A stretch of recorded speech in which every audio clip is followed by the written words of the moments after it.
Welcome to the PR Maven Podcast, a podcast all about growing your network and building your brand through traditional and digital networking techniques. I'm Nancy Marshall, the PR Maven and CEO of Marshall Communications. Stay tuned for this week's episode, and thanks for listening.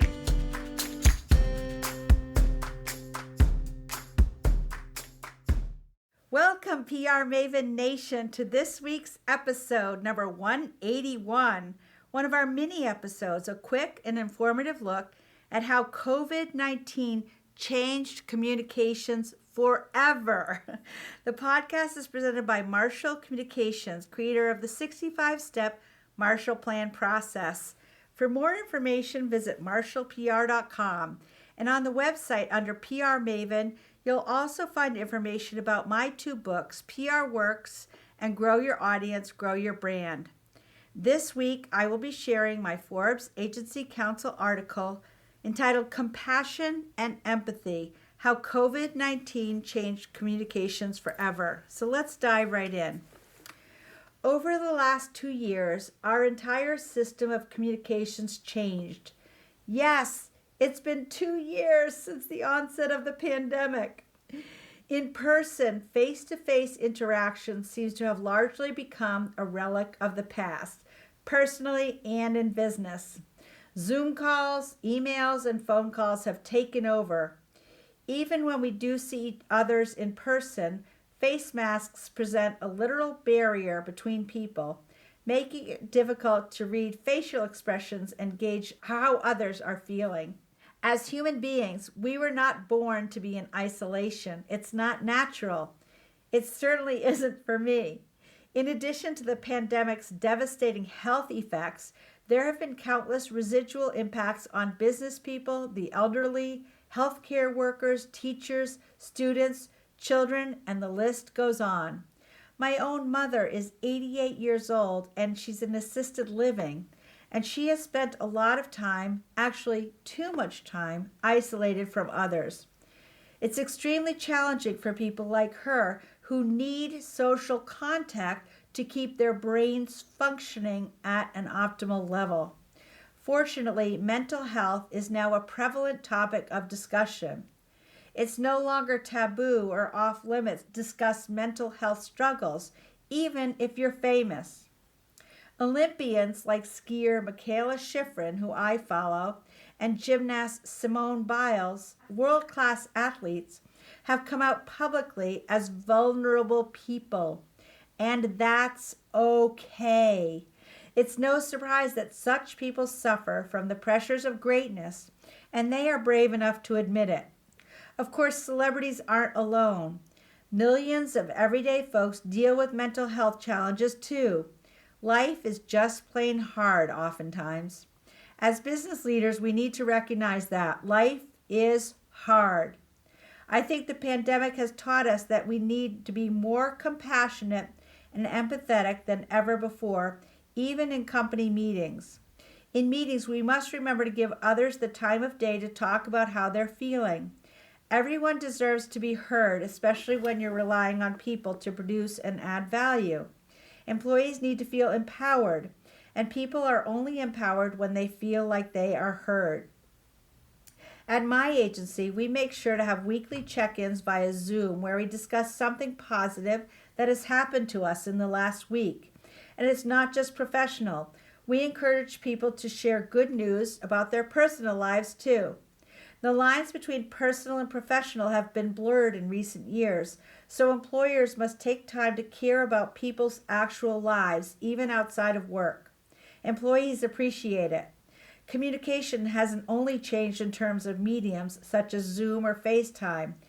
It is also different because communicators need to do more to preempt and prevent potential concerns. For example, people seem to be more judgmental now, since they spend less real time with other people. I'm reading the book called The 4 Agreements, which teaches us not to take things personally even when people are judgmental. If people are critical of you, it's often a reflection of their own feelings about themselves, not you. The less personal contact we have with people, the more judgmental of others we may become. It's a natural human tendency. The lesson is to be more considerate. Communicate with an open mind. At work, we should challenge ourselves to pick up on social cues and comfort others when they seem down. Extend a helping hand. That starts by listening. Whether you're an employer or not, try to stop talking. Listen. Try to read into others by taking the time to slow down for a minute and have a chat.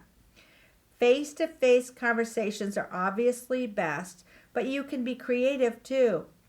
I am personally an advocate of traditional letter writing because it inherently conveys compassion and empathy.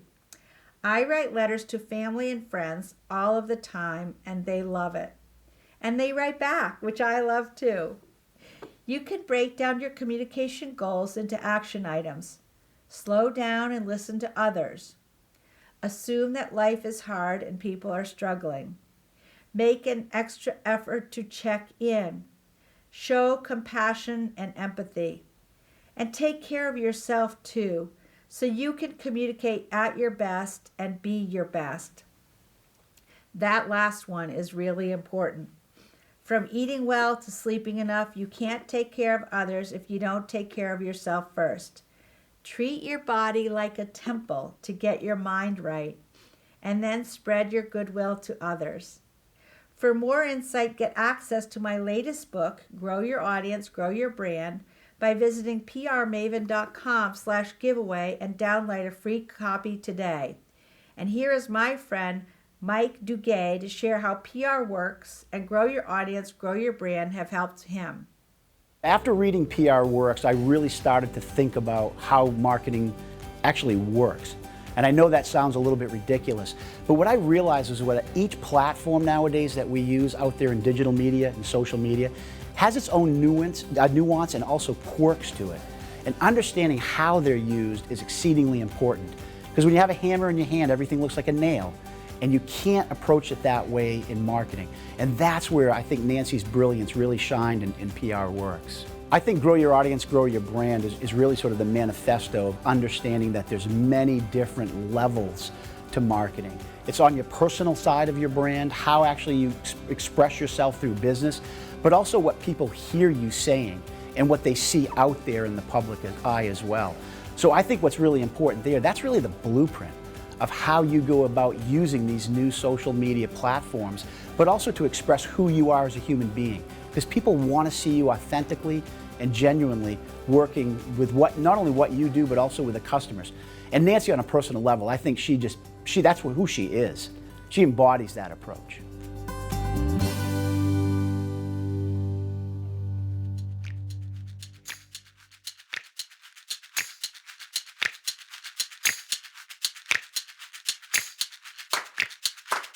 Thanks for listening to this episode of the PR Maven podcast. I invite you to share a review of the podcast on iTunes or your favorite podcast player. Be sure to subscribe to our podcast so you never miss an episode. You can also join the PR Maven Nation on Facebook. It's free to join, and it's a great community of like-minded individuals who are all looking to learn and grow from one another. If you use an Alexa device, use your Alexa app to search the Skills and Games section to find and enable the PR Maven Podcast Flash Briefing. This will give you access to exclusive content and more PR and marketing advice. Thanks again for listening, and have a great rest of your week, PR Maven Nation.